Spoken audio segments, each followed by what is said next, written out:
People should spend more time talking about their TikToks. They should.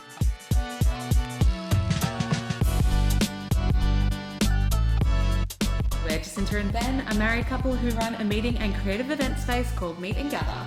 This is What TikTok Taught Me, a show about things we learned from the internet this week, mostly TikTok. We talk about entrepreneurship that isn't hustle culture, modern parenting and a true 50-50 partnership, and integrating work and life.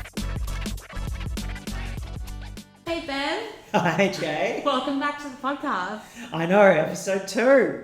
Very exciting. Yeah. Oh, hi Tram. Okay. There's a few noises going on here. If you don't know where we record the podcast, it is at Meet and Gather, which is... Well, it's 117 Bridge Road. One of my takeaways from last episode actually is that we talked a lot about Meet and Gather without giving any context about what we were talking about at all. You can tell we're just recording this for ourselves. Yes. But we now have a podcast intro, which I believe will have been played. They will have already heard prior to this conversation. Mm-hmm. But yes, we just opened a meeting and event space, launched on Monday, the 18th of March, to timestamp it, 2024. And this week could be a big one. Starting a business, officially launching a business, and having our baby. Yes, that's right. Having a baby is really going to slip into this week, but I'm glad that we still found time to really double down on this TikTok situation. Totally. It's a good distraction. It is a good distraction. Yeah. One thing that did happen today, which was TikTok related for me, is that I've started putting on a time limit on using my phone of how long I could look at TikTok and Instagram, various different apps like that. And so Instagram, I gave myself 30 minutes. Facebook, I gave myself 5 minutes because Facebook is trash and there's no reason for me to be there at all. Was that time spent today cancelling or deactivating your account? Yes. About 5 minutes and now it's done? And then it's done. Are you going to reallocate that 5 minutes? minutes? I set the limits a week ago. Okay. And so I gave myself 5 minutes on Facebook because I thought it was trash. But now I've actually kind of taken a step further and just deactivated it. I don't need that. Yeah. But TikTok, I gave myself an hour, which when I did it, felt like that's a pretty long time to do anything. And I hit it already today. Already? As I was preparing for this session, I was like, oh, I've already been locked Does that include last night? Because you and I have not been sleeping well. Yes. I think in mental preparation for just not knowing when the baby's coming and with launch and everything. Did that... Because that was part of today, technically. Good question. I never think of that. But yeah, it's probably counting from 12 a.m. to now. Yeah. So I can feel a bit better about myself. Also, kind of like tax write-offs, but can you write off some of that time as podcast prep? Yeah, that's right. Yeah, podcast prep. Yeah, add an extra half hour. Yeah, okay. Hour and a half. I'll still blow through an hour and a half. Yeah. But we live and we learn. That's fine. All right. And this time of us watching each other's TikToks during this episode do not count towards that hour. No, 100%. No. I wouldn't even go as far as setting myself a limit because I would just disappoint myself every single day. I felt like it would just make me conscious of how much time I was on it. Yeah. Which it has done. But it hasn't led me to want to change anything apart from deleting my Facebook account. Got it. I actually think that little intro leads into one of my TikToks. Great. To show you and potentially a discussion about the importance of TikTok in our lives moving forward. Yeah. So should we jump in? Let's do it. I actually saved a couple this week about the impact of, I guess thematically, the impact of TikTok on our lives. Not just our lives, but society. Yes. Moving forward. Great. And I wanted to get your take. So into the TikTok. Let's get there. Yeah. Okay. Never in a million years did I think we'd find a replacement for Google. Tell me why I'm chilling with my friends and it's super late and we're like, yo, let's go get food. And so we're in the car, but we're like, wait, where do we go? And so I start looking at places to eat. But tell me why my friend is rapid fire naming places that I can't even find. He's naming them fast. And he's like, oh, this is good for this. This is good for this. This one's here. This one's here. And I'm like, how are you doing this so fast? So I look over and this guy's searching places to eat on TikTok. Huh? I'm like, you're searching it on TikTok? He's like, yeah, I look up everything on TikTok. What? Huh? What do you mean you look up everything? He's like, yeah, when I want to buy new clothes, I look up what clothes to buy on TikTok. When I'm looking for recipes, I'm looking them up on TikTok. When I want to see what shows to watch, TikTok. He said I borderline search up gas stations near me on TikTok. Like, that's insane. And that's what I thought until I tried it. And turns out TikTok is a great search engine, and I will be using this for the rest of my life. Yeah. Ooh, rest of your life's a pretty big claim. But like, Totally. I get the vibe. You've got to make sweeping statements on TikTok. Yes, that's right. Yes, you threw me right there at the end. But totally agree, premise-wise. I totally agree, but I also spent the first part of that video wondering what this like new app he was going to introduce was. Like, yes. I didn't connect that I actually do use TikTok as a search engine. Mm-hmm. And more I'm seeing, especially like marketing content that I get thrown on TikTok as well, is treating TikTok as a search engine, as the new Google. Yes, 100%. Google is kind of under fire from two angles, I think. One is TikTok, and the other is like generative AI. Right. Like which is what I thought he was talking about. I thought we were about to get like an AI app that was going to be much better at search. You use ChatGPT to find out information now. All the time, yeah totally. And Google has their versions of that. They just don't seemingly work as good. Yeah. Though one thing I do know is that YouTube is the second biggest search engine in the world. And so Google owns both 1 and 2, but people never think of YouTube as a search engine. Well, not for your day-to-day. Yes. I think I do use it as a search engine, but not, like, I wouldn't hop onto YouTube and look up lists of things. The way that I have been using Google Maps for a long time. I think that's what got me in this video, is how much he's looking up that particular kind of location-specific stuff. Yeah. Like, if I think of things that I'd search, I reckon I'd almost search YouTube more than Google, because the things I'm searching for aren't restaurants near me, because you do a lot of the heavy lifting there. Yes. But it would be like, how to make a swaddle, how to, I've been doing a lot of home reno, so how to do something home reno style. And my inclination would be to see a video of someone doing that. Yeah. Or like coding, anything that I'm trying to learn, I would go to YouTube to Google that. More long form content, and that's what I mean by like the split in my mind of like day to day and maybe like tutorials. I think of YouTube as very tutorial based. If I was trying to teach myself how to sew, home reno, recipes, Never Too Small, which we're obsessed with, like all of that is that long form content that I would definitely go to YouTube for.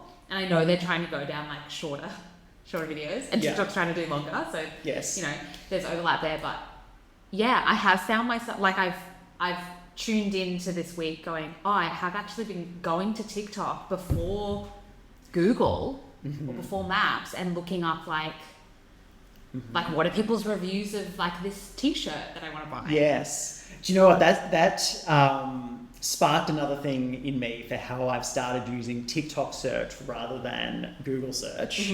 I didn't even really realize I was doing this for that, but now that you speak is I will now go to TikTok rather than say IMDb to look up celebrities. So if I'm like, what's that? Who's that person? What's that name? Going to TikTok gives you very current versions of what's going on with them. So if someone's been cancelled or someone's in the news or whatever, like that's the first hit without the first hit necessarily being like, they're famous for some movie 25 years ago, which is less interesting to me. Interesting. And we're seeing a lot, just to wrap up this conversation, I think given we've started the Meet and Gather TikTok now, it's been a reset of finding new kinds of content. And I think that's why this resonated, because in going on the Meet and Gather TikTok, I guess because like a lot of our videos that we're putting on there are location specific, are the fact that we're in Richmond, Melbourne, and following, other local businesses. But I'm now getting way more content that's like, try out this new restaurant. Have you seen this cool things to do in Melbourne that I wasn't getting before? So it's just a whole other side of the app that I'm like, it's like actually perfectly curated to like. And this also a little bit relates to advertising, but a relationship that I had with Instagram for a long time that I'm starting to find not be as helpful is I used to like searching for stuff on Instagram and then having ads show up for that thing over the next few days. So you're like, oh, I'm kind of in the market for a new razor, and you type that in, and then it would like push razor ads to me, and I'd be like, oh, you kind of get me, you get my vibe, you get my branding, fantastic, that's the one that I'll pick. And I find it not as good for that now. Well, they've taken out the whole e-commerce. They've removed it now. I tried to find it the other day and I couldn't find it, but you're more likely to know about that. But it just feels strange to me. But TikTok has picked up the mantle. You think it's advertising products to you? Yes, but not through advertising. Like the amount of those videos that I watch. Well, it is advertising. It's just like more user-generated. It's user-generated content, 100%. Right. Well, like it's fueled by what are they called? People who get paid, influencers.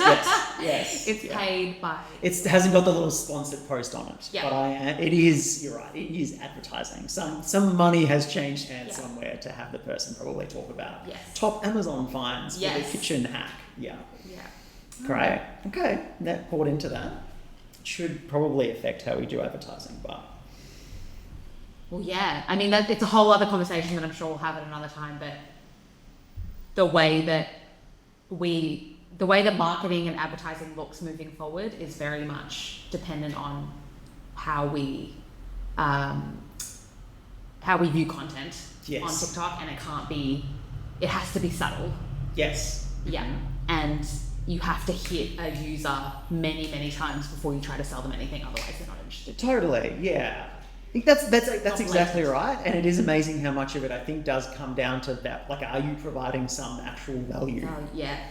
Is it of actual interest to someone? And if so, then they're happy to then figure out how to buy from you. Yeah. I think that's something that I've noticed as a trend, is that I will jump through some hoops. To buy something from someone. They don't have a website? How else am I going to find this? Yes, 100%. Like, it's like 30 minutes into just trying to buy something from this person. But it's because they've put in so many hours of like convincing me that they are of like high value, or their product is cool or will change my life. Yeah. And I trust them. There's so many products out there on the market. I have to trust the product or service so much, and then I'll jump through hoops. Yeah. Great.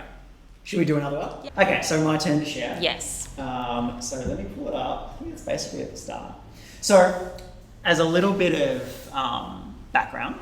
Yes. I have loved this guy he's an advertising guy.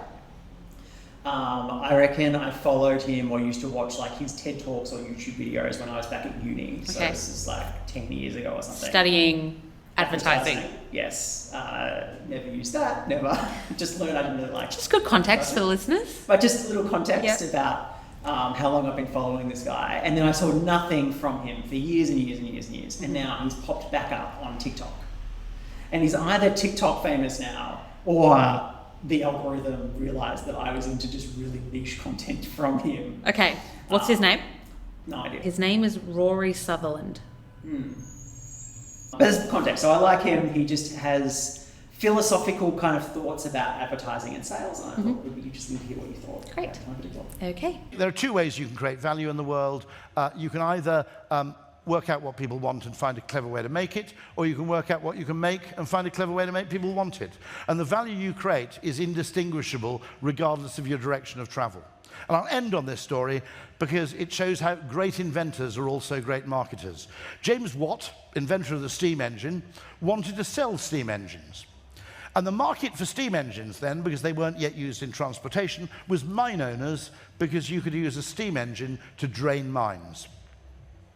The trouble was, if you turned up to a mine owner and started talking about cylinder size and compression ratios and boiler temperatures, they very rapidly asked you to leave because they were totally uninterested.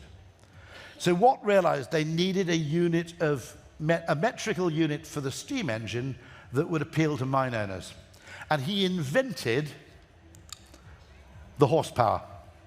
The horsepower was invented by James Watt because you simply went up to the mine owner and you said, this is a 25 horsepower steam engine. If you buy this steam engine, you can get rid of 25 horses. Okay, it's actually 75 because the horses had to work shifts, I think. It might have been 50. But he invented a metric which allowed him to sell his product. It's still in use today. Actually, the electric car industry hasn't yet quite done that, I would argue. They haven't had anybody with the genius of what to explain it's not enough to invent something, you've got to invent something in a way where its value becomes immediately apparent to the prospective buyer. Yeah. Interesting. A little bit, like there's a few different topics in there that it would be interesting to hear what you think. Yeah, it's not just about creating value, it's for the buyer. Like, you have to know who your buyer is, who you're targeting. Yeah. You have to know your audience. Yeah. And so, okay, so let's talk about the electric car, because that was his example. I guess the way that they're marketing the electric car is that it is more efficient over time compared to cars or vehicles that we currently use. Yeah, Petrol. that's right. I think the electric car is an interesting one because I think that they notionally sell it on this idea that it's better for the environment. Yes. But I'm not sure if that's really why people buy it. Yeah, that's what I'm getting at. Like, Yeah. that's the main message is like environmental. Yes. But who are the people that are more likely to buy an electric car, and are they going to buy an electric car purely for that reason, or are they just not going to have a car? Or they're going to use something way more efficient like a bicycle? Yes. It's like what's better for the planet is like a factor in the decision-making process. But the fact that like a Tesla is cool and a Tesla has like all these other benefits probably in a lot of ways outranks all the environmental elements of an electric vehicle. And I think that's what he's kind of talking about is like what people are buying is slightly different than what you've made. Yes. And so, so he's got another two examples that I really like. One is another train example, but they were going to spend millions, if not $1 billion, trying to speed up a rail line in Britain. And he kind of talked about you could either cut 15 minutes off the trip by making the train faster, or you could put free internet on the train and it would reduce the amount that people cared. Yeah, because they've got something else to do. Was. And then another quick one was you could make lifts go up and down in the building faster, or you can put mirrors on the doors and the back, and people don't notice how long that takes because you're consumed by grooming. Yeah. And it's just a very interesting thing, and I want to know kind of what you think about this space, but it's like how you sell it or the benefit that you're providing people is subtly different than the mechanics of the thing. We've talked a lot about that, so we're very clever. This idea that people need space, but they're not buying space. There's plenty of meeting and event spaces where they have more space. So the thing we're selling is actually not space, because we're quite a tight little square meterage here in a city. Like if you're just comparing our spec sheet with someone else's spec sheet, they'll have more space, more chairs, like whatever the other things that people would be buying on a purely rational list. But if you then take in slightly more emotional factors about the vibe and having nice light and like the kinds of catering that we'd have. Yeah. And it's not to say those things aren't being on a main important. street, feeling like you're in Melbourne, people knowing that you're here. Yes. Yeah. All those things are just as tangible. They just may be harder to measure. Yes. Which gets under that horsepower thing, right? Yes. Like, because it's hard to measure the impact that vibe has on, say, the creativity and the openness of the discussions that you might have. It gets shortchanged. It doesn't mean it's not important. It just means it's hard to talk about. Yes. Yeah, it's tricky.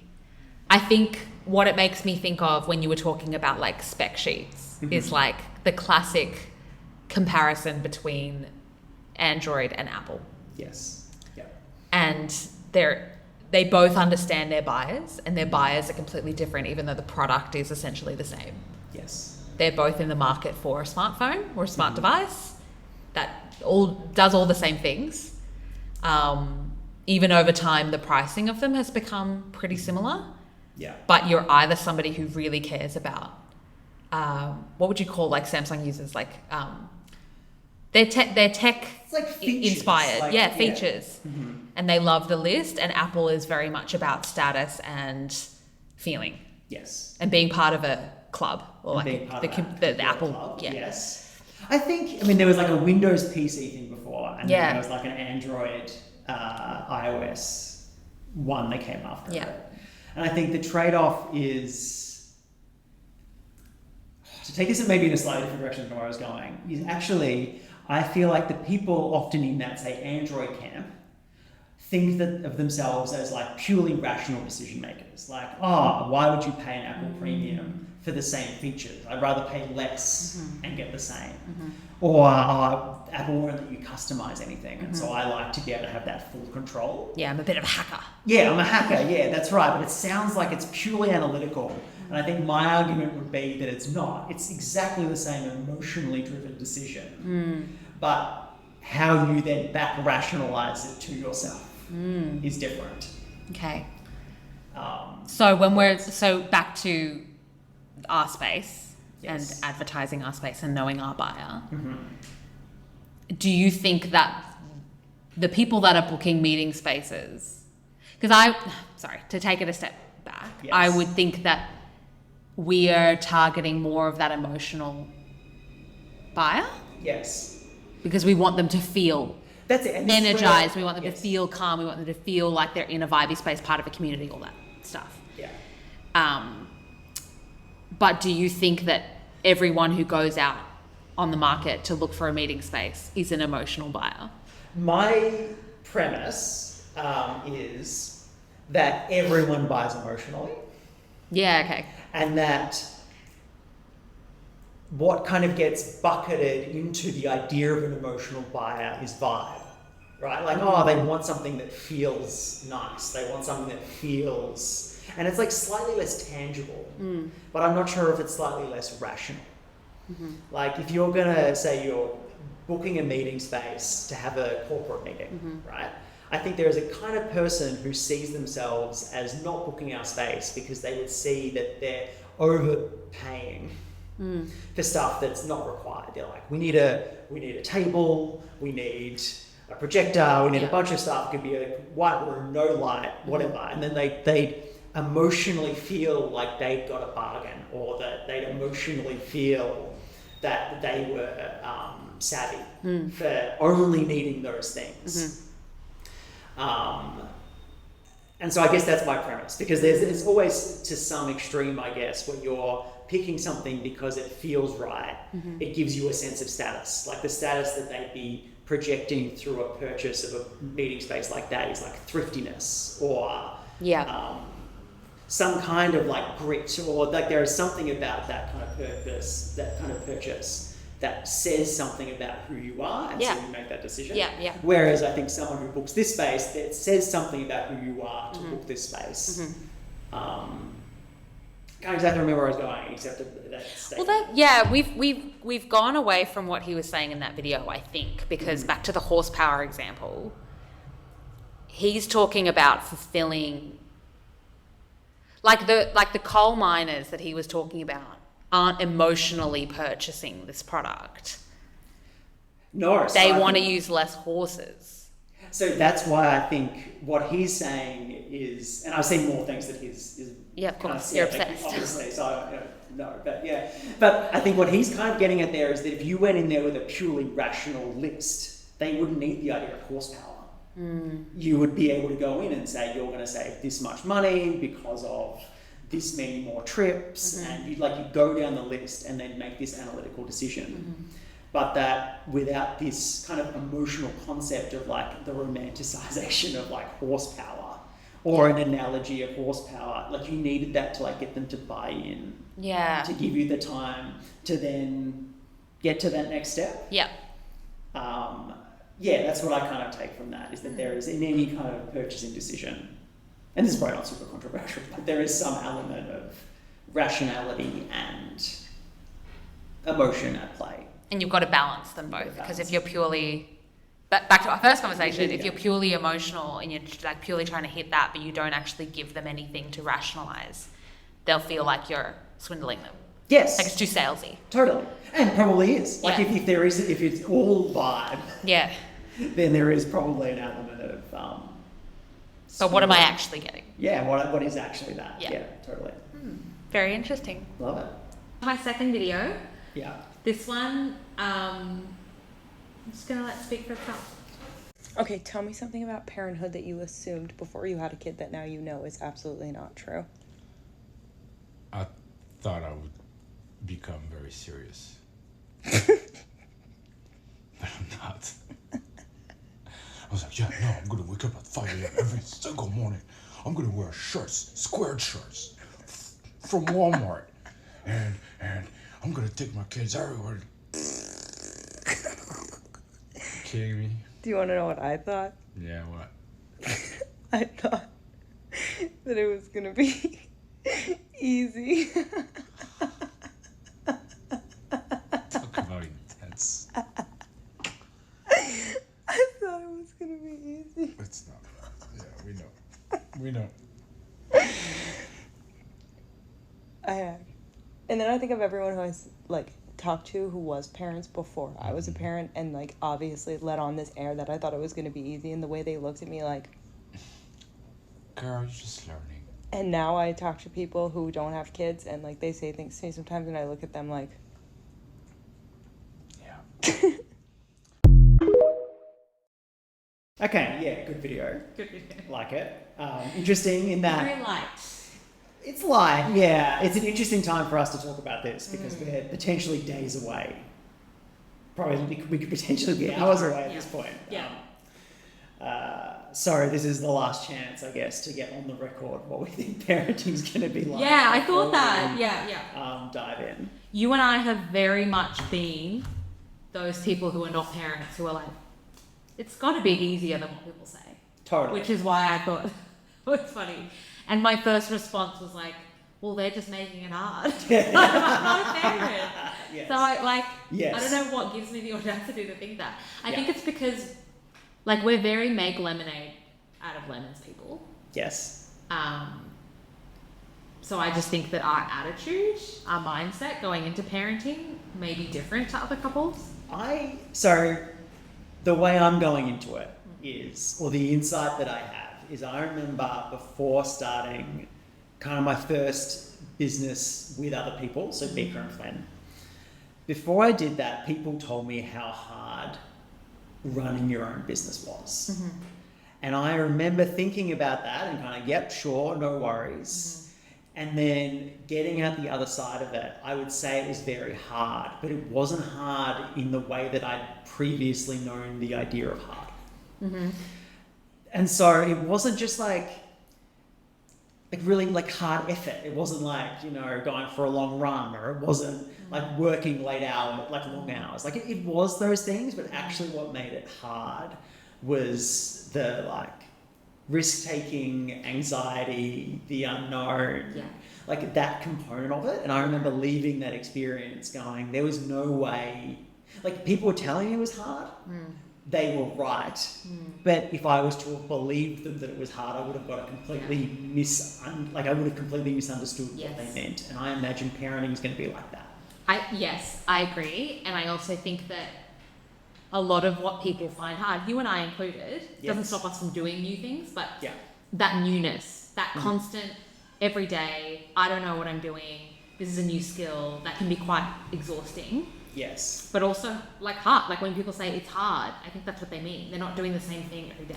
Completely, yes, that's right. If you work, not for yourself, if you work for someone else, I'm sure that your job is much more regulated. Yeah. And parenting, I think, is just going to be that new all the time and constantly changing. Yes. So we will find it challenging, but I think kind of lean into that energy anyway. Totally. And look, they're like, what I take from that video clip is they're saying that it is hard. Yeah. But like, they don't look beaten. No. They don't look like, and I think that that's also, I'm trying to take the sense of lightness in that it's like probably hard. Yeah. But yeah, at least also people who are closest to us, friends who are kids, like they seem like they think it's hard. Yeah. But not like they regret it. No, not that they regret it, not impossible. Mm-hmm. Just challenging. Yes. Yeah. I also, just to finish up, Yeah. I thought it was funny that he started by saying that he thought he was just going to become this completely different person. Yes. Like, I know, like when I become a dad, I'm going to be like a dad. And it's like, no, you're still the same person. Yes. You happen to have a child. Yeah. And I think we will like probably stick to that as well. We're not suddenly going to be people that like are very serious or... Yes, I agree.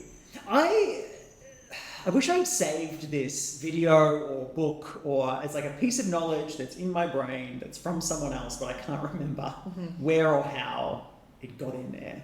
But I've thought about it a bit, which is talking about New Year's resolutions, and that New Year's resolutions are actually great in that you pick an arbitrary point of time in the future, and then you're going to use that day as like a day one to like leverage behavior change. And he was like, people say that it's bad, but he's like, it's good. You just shouldn't do it once a year. You should try a lot of pressure on it. And you should just try and find as many opportunities as you can. Like end of the year, end of the season, end of the week. Yeah. I bought some new socks. He's like, whatever it is, try and find a reason to like generate a new habit. Yeah. And so I have been thinking or reflecting on like how I could be different going into being a parent, but not through the, I'm going to be a completely different person, but like this is an opportunity for maybe to let go of some stuff and bring it'll be very set for sure. We did it with the space as well. We didn't have a date for ages, and it was wishy-washy and open. Probably because of that newness. When you open something, when you launch something, it's like you're going into the unknown. But it was hard to get to that point, but I'm so glad that we did that. Yeah. That we set that goal. And then agreed.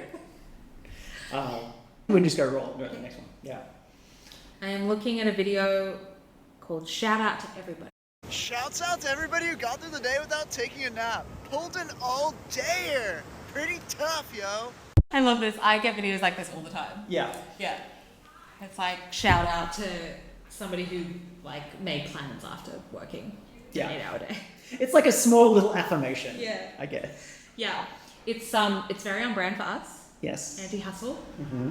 We've been doing a lot of napping. Yes, I was going to say, like, I watched that video yesterday, and I was like, yeah, I've napped at least, like, the 2 days before, and then the previous week. But not because we're lazy, because we need it. Yeah. I'm like day 2007 of pregnancy, and we're recording a podcast, so I don't think we're lazy. I would like to link the napping to pregnancy in some way, but I feel like we're nappy kind of people regardless. Because we're not sleeping very well overnight. Yeah. But yeah, what do you like about that video? Just how positive he is about, like... Yeah, I think we need to normalize, like, that it's not a bad thing to necessarily, like, or just to, like, celebrate the idea that you, like, rested and took a nap. Yeah. Even though he's kind of joking, I still like that. Yeah. And I kind of like the idea of breaking work up into kind of chunks. Yeah. In which a nap would make sense. Yeah. Like, I started early and then I did a bit, then I had a bit of a nap and then I did a bit. Yeah, which would be good with a baby. Yes. Because they live their life in chunks. In little chunks, on little unpredictable chunks. Reminds me of another TikTok that I saw. Yes, yeah. And this is going back to what you said about, I guess, normalizing that, like, hustling is not cool. Because there's, like, that whole dynamic where it's, like, people come to work on a Monday and they're like, oh, I just worked all weekend, you know. And it's, like, what you say to people that do that. And it's very simply, like, it sounds like you have some issues with time management. Yeah. Like, someone comes into the office and you're like, how's your weekend? And it's like, oh, I worked all weekend. And then you say. Yeah, or I didn't leave here till 7 p.m. You're like, oh. But shouldn't you be finishing at 5? That's like, yeah, maybe you need to work on your time management. Yeah. It puts it back on them, and it's not like, oh, you've like done such a better job because you worked overtime. Yeah. I think that's a good thing to like normalize or internalize. But yeah, I remember like particularly working into a company I was consulting at, and it was a non-for-profit, and I remember just making a thing with myself where I was like definitely not going to like lean into that. Like if someone asked, I wasn't going to feed this culture of I'm really busy. And I remember feeling really uncomfortable Yeah. Like you were kind of admitting that you were lazy. Yeah. And I'm like, this is stupid. Yeah. And I felt that at that school I worked at as well. Yeah. Where the culture was just so different that your weekends weren't. Everyone just was understanding that teaching couldn't possibly all occur within reasonable hours, and so it was just expected that you would work on the weekend. To maybe bring this back to a conversation that we were having before about children and how people say it's going to be hard, but maybe hard has many different meanings. I remember thinking about, or when we were like estimating how long something was going to take, like you're sitting down with a group of people, corporate environment, how long is something going to take? And someone breaking it down for me to say that like, how long something takes is like a factor, not just of effort, which is what people often think, but it's also complexity and doubt. So it's how hard you work, but then it's like, how did you deal with the complexity and how unknown the task was?